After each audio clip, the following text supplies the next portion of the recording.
Hey guys, this is Raghav Sharma and you are watching Mechanical Insight. So today we are going to discuss type of manual transmission and automatic transmission.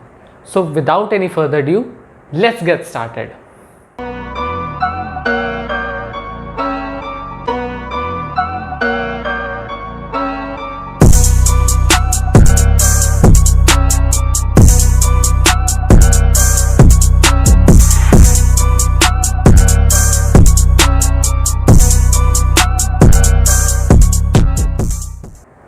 तो हम firstly बात करते हैं manual transmission के बारे में। Manual transmission अगर हम इसकी वर्किंग समझें तो मैनुअल ट्रांसमिशन में सबसे पहले आती है हमारी क्लच हाउसिंग इंजन के बाद। क्लच हाउसिंग के अंदर हमारे यहाँ क्लच लगता है जो हमारा एंगेजिंग और डिसएंगेजिंग का काम करता है।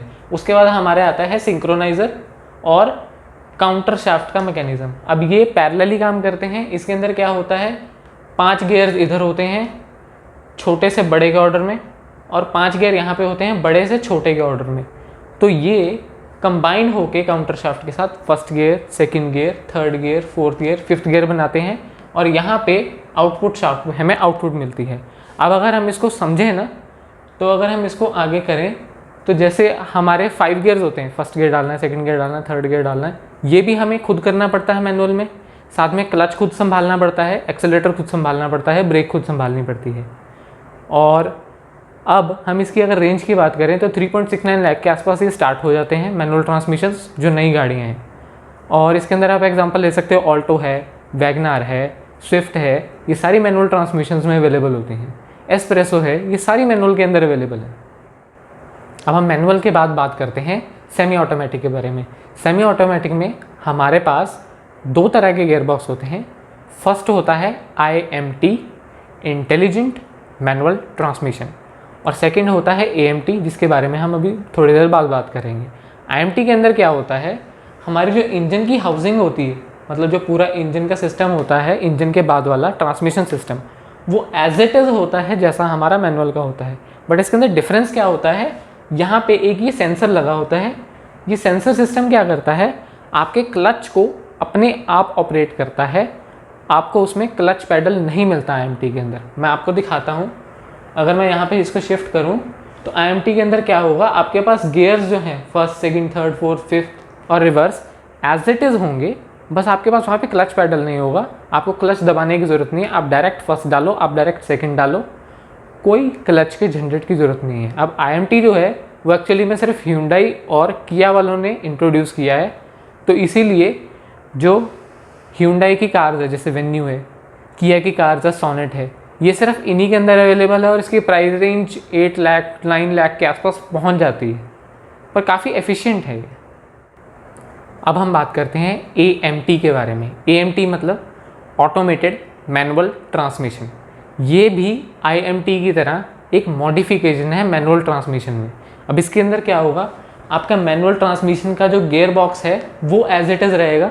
हाउसिंग, सिंक्रोनाइज़र सारे सेम रहेंगे। इसके अंदर डिफरेंस क्या होता है, एक तो IMT वाला सेंसर जो है विदाउट क्लच सेंसर वो इसमें लगा होता है, और उसके अलावा यहाँ पे ऑटोमेटेड गियर शिफ्टर लगा होता है जो आपका गियर अपने आप शिफ्ट करता है। मतलब इसके अंदर एक तो आपको क्लच यूज़ करने की ज़रूरत नहीं पड़ेगी, दूसरा IMT के अंदर जो आप फर्स्ट, सेकंड, थर्ड गियर डाल रहे थे वो भी आपको इसमें डालने की ज़रूरत नहीं पड़ेगी। मैं ज़रा इसका दिखाता हूँ आपको।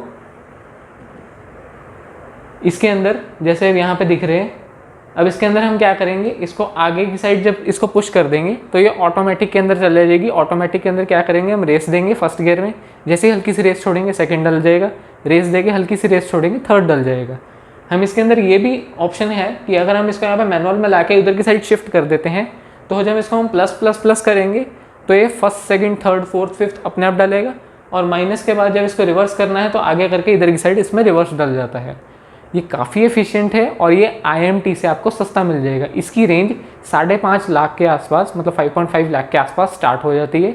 इसके अंदर आपकी कार्स वैगनार हो गई, काइगर हो गई, क्विड हो गई, टियागो हो गई, नेक्सॉन हो गई, ये इतना फ्लेक्सिबल है कि ऑलमोस्ट हर कंपनी इसको अडेप्ट करती है अपनी कार में। अब सेमी ऑटोमेटिक के बाद हम बात करते हैं फुल्ली ऑटोमेटिक की। सेमी ऑटोमेटिक में तो हमने ये देख लिया कि उसके अंदर थोड़ी सी मॉडिफिकेशन होती है मैनुअल से सेमी ऑटोमेटिक में। फुली ऑटोमेटिक में आपके पास कोई झंझट नहीं है कि आपको गियर चेंज करने हैं, आपने सिर्फ एक्सेलरेट करना है और सिस्टम अपने आप देखेगा कि आपको कौन सा गियर लगाना है। अब फुल्ली ऑटोमेटिक में मेनली दो सिस्टम्स आते हैं, एक आता है CVT कंटिन्यूसली वेरिएबल ट्रांसमिशन और एक आता है DCT। DCT के बारे में हम बाद में बात करेंगे, पहले हम CVT के बारे में बात करते हैं। CVT सबसे यूनिक ट्रांसमिशन सिस्टम है क्योंकि इसके अंदर पुराने सिस्टम की तरह सिंक्रोनाइज़र और गियर मैशिंग नहीं होती। इसके अंदर पुलीज लगी होती हैं, 3 पुलीज यहाँ लगी होंगी, 3 पुलीज यहाँ लगी होंगी और ये रिवर्स पुली होती है। तो इसके अंदर क्या होगा, जब आप पुली चेंज करते हो तो इसका साइज़ छोटा बड़ा होने करके वही सेम गियर रेशो बनती है जैसी हमारी कार के अंदर गियर चेंज करने पे बनती है। तो ये थोड़ा फ्लुएंट होता है और ये सिस्टम अपने आप यहाँ पे एक कन्वर्टर लगा होता है, उससे अपने आप डिटेक्ट कर लेता है कि आपको कितनी पावर पे कितना आउटपुट चाहिए और उसके हिसाब से वो गियर चेंज कर देता है। CVT की रेंज जो है, CVT की रेंज से पहले हम थोड़ा सा बात कर लेते हैं इसकी अपीयरेंस के बारे में। अपीयरेंस इसकी कुछ इस तरह से होती है, CVT के अंदर सिर्फ आपको पार्क, रिवर्स, न्यूट्रल और ड्राइव स्लॉट मिलेगा। ड्राइव स्लॉट में क्या होगा, जब आप इसको डायरेक्ट ड्राइव के अंदर डालोगे तो ड्राइव के अंदर ये अपने आप गियर शिफ्ट करती रहती है आगे, इसमें गियर नहीं होती, पुली सिस्टम शिफ्ट करती है। जब इसको स्लॉट में डाल दोगे, ये स्लॉट सेम वही सिस्टम है जैसा हमने AMT के अंदर देखा था कि आगे आगे शिफ्ट करते रहेंगे तो ये गियर चेंज करती रहेगी।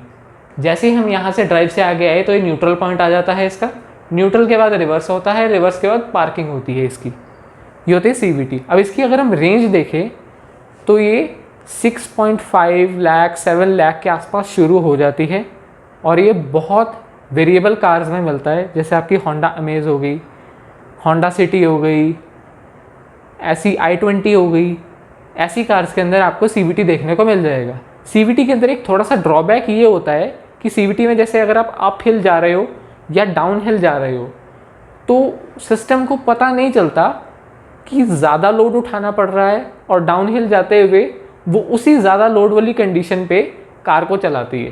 तो थोड़ा सा लैग शिफ्टिंग में, लैग मतलब थोड़ा सा शिफ्ट में देर देखने को मिलती है CVT के अंदर। ऑटोमेटिक में हम अब बात करते हैं DCT के बारे में। DCT मतलब ड्यूअल क्लच ट्रांसमिशन। नाम सुन के पता चल रहा है कि इसके अंदर 2 क्लच होंगे सिंगल क्लच की जगह, जो कि ECU system, electric control system अपने आप ऑपरेट करेगा। इसके अंदर क्या होता है, ऑड इवन सिस्टम होता है। जैसे ही आपका फर्स्ट जो गियर है वो डिसएंगेज हो रहा होगा तो सेकंड साथ के साथ अपना एंगेज हो जाता है। तो CVT के अंदर जो आपको गियर शिफ्टिंग के अंदर लैग देखने को मिलता है, इसके अंदर वो देखने को नहीं मिलता। एक गियर मैशिंग सिस्टम ये रहा क्लच का, एक गियर मैशिंग सिस्टम ये रहा और यहाँ पे आउटपुट सिस्टम है। तो जब फर्स्ट गियर हमारा हटेगा तो सेकंड गियर साथ के साथ लग जाता है, तो वो लैग इसमें हट जाता है। ठीक है, अब अगर हम इसकी ऑपरेशन की बात करें तो ऑपरेशन इसका ऑलमोस्ट वैसा सा ही है। पार्क आएगा, उसके अंदर क्या था, ड्राइव के बाद न्यूट्रल था, न्यूट्रल के बाद रिवर्स था और उसके बाद पार्क था। इसके अंदर क्या होता है, ड्राइव के बाद डायरेक्ट पार्क होता है, पार्क के बाद न्यूट्रल होता है, न्यूट्रल के बाद रिवर्स होता है। बाकी ड्राइव और शिफ्ट सेम वैसा ही है कि अगर हमने ड्राइव के अंदर रखा है तो वो गियर्स अपने आप चेंज करेगा, और अगर शिफ्ट के अंदर रखा है तो हम इसको आगे आगे करेंगे तो वो प्लस प्लस प्लस शिफ्ट होता रहेगा, ये पीछे पीछे करेंगे तो माइनस माइनस माइनस शिफ्ट होता रहेगा। और इसकी रेंज जो है वो 8.5-9 लाख के आसपास होती है। ये आपको मोस्टली जैसे जो Hyundai वाली कार्स हैं, जैसे वेन्यू हो गया, i20 हो गया, क्रेटा हो गया, इन कार्स के अंदर ज़्यादा देखने को मिलेगा। जैसे कि हमने बात करी थी अभी DCT की, DCT का कह सकते हैं जुड़वा भाई वो होता है DSG, dual shift gear box. अब इसको जुड़वा भाई क्यों कह रहे हैं, क्योंकि ये एग्जैक्टली सेम होता है। इसके अंदर सिर्फ एक गियर पोजीशन का डिफरेंस होता है और इसके अंदर जो क्लच यूज़ होता है वो वेट क्लच होता है। वेट क्लच मतलब इसकी जो क्लच वाली असेंबली होती है यहाँ पे, उसके अंदर ऑयल होता है, और जो DCT ट्रांसमिशन थी उसकी क्लच असेंबली के अंदर ऑयल नहीं होता है। ये अब सोच रहे होगे कि डिफरेंट क्यों। ये सिस्टम जो ऑटोमेटिक ट्रांसमिशन का है, ये सिर्फ वॉल्क्सवैगन ग्रुप ऑपरेट करता है। वॉल्क्सवैगन के अंदर जितनी भी कार्स आती हैं, वॉल्क्सवैगन की, स्कॉडा हो गई, आपकी ओडी हो गई, इन सब के अंदर आपको DSG मिलेगा, DCT नहीं मिलेगा। अगर हम इसका शिफ्टिंग देखें ना, तो शिफ्टिंग इसकी ऑलमोस्ट वैसी सी ही है। ड्राइव, उसमें भी ड्राइव के बाद न्यूट्रल था, न्यूट्रल के बाद वहाँ पे पार्किंग था और रिवर्स ऊपर था। यहाँ पे थोड़ा सा इन्होंने डिफरेंट कर दिया है, वो सिर्फ मॉड्यूल डिफरेंट होता है। अब अगर हम थोड़ा सा डिस्कस करें ब्रॉड वे में कि बेटर कौन सा होता है, अगर आपको अपने ट्रांसमिशन की लाइफ ज़्यादा चाहिए तो सबको पता है कि वेट क्लच या जो ज़्यादा लुब्रिकेटेड चीज़ होती है वो ज़्यादा देर चलेगी। तो इसीलिए वॉल्क्सवैगन ग्रुप वालों ने ये निकाला था DSG। अब DSG आपको 4x2 कार्स में भी मिल सकता है और 4x4 में भी मिल सकता है। 4x2 का मतलब क्या है कि 4 व्हील्स होंगे आपके और उसमें 2 में पावर होगी, और 4x4 का मतलब होता है 4 व्हील्स होंगे और चारों के चारों में पावर होगी। और DCT थोड़ा सा लैग करता है, वही कि उसकी थोड़ी सी मेंटेनेंस ज़्यादा होती है एज़ कम्पेयर टू DSG। तो होप आपको ये समझ आया होगा कि डिफरेंस DCT और DSG में क्या है। अगर फिर भी कोई डाउट है तो आप कमेंट्स में पूछें, मैं ज़रूर बताऊंगा। तो इसी के साथ आज का वीडियो ख़त्म करते हैं। होप आप सबको ये वीडियो समझ आई होगी। अगर आपको कोई भी डाउट है आप कमेंट सेक्शन में लिख दो, मैं उसका आंसर करने की पूरी कोशिश करूँगा। और थोड़ा सा इसको अमेजिंग बनाने के लिए हम थोड़ा सा लाइक एम रखते हैं, इस पर 100 लाइक्स का लाइक एम रखते हैं, देखते हैं कितनी जल्दी पूरा होता है। और नेक्स्ट अमेजिंग वीडियो के लिए आप चैनल को सब्सक्राइब कर लो और बेल नोटिफिकेशन को ऑल पे कर देना, ताकि अगली वीडियो के अपडेट आपको जल्दी से जल्दी मिल सके। इसी के साथ see ya, bye bye, have a good day.